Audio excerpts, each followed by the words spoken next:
अस्सलाम वालेकुम नाजरीन, आप देख रहे हैं न्यू बीबीसी न्यूज HD और मैं हूं आपकी मेजबान सना चौधरी। शामिल करते हैं आज की अहम खबरें। खबर शामिल करते हैं हमारे न्यू बीबीसी न्यूज़ के bureau chief of Pakistan Ghulam Qadir Bhaiyu की रिपोर्ट के मुताबिक पीर साईं पुगाड़ा के नामजद चीफ खलीफा फ़कीर कलीमुल्लाह वसान का दौरा सांगढ़, कपरू, उमरकोट, मिर्ची और बदीन इजला के लिए एक अहमियत का हामिल है।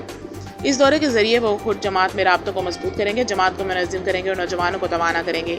पीर साईं पुगाड़ा ने फ़कीर कलीमुल्लाह वसान को हुर्र जमात का चीफ खलीफा मुकर्रर किया है। वह इस जिम्मेदारी को बखूबी निभा रहे हैं। इस दौरे से दरगाह शरीफ के निज़ाम को भी मजबूती मिलेगी और अवाम उन्नास को अपने दीनी रूहानी मसाइल के हल के लिए आसानी होगी।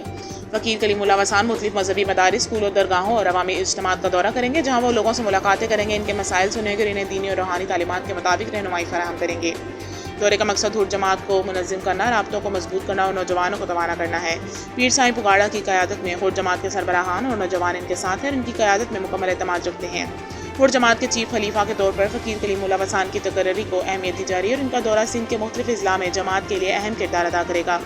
पीर साईं पुगाड़ा की तारीखी हैसियत और इनकी सियासी और समाजी खदमात को भी मद्देनज़र रखते हुए ये दौरा मज़ीद अहमियत इख्तियार कर जाता है।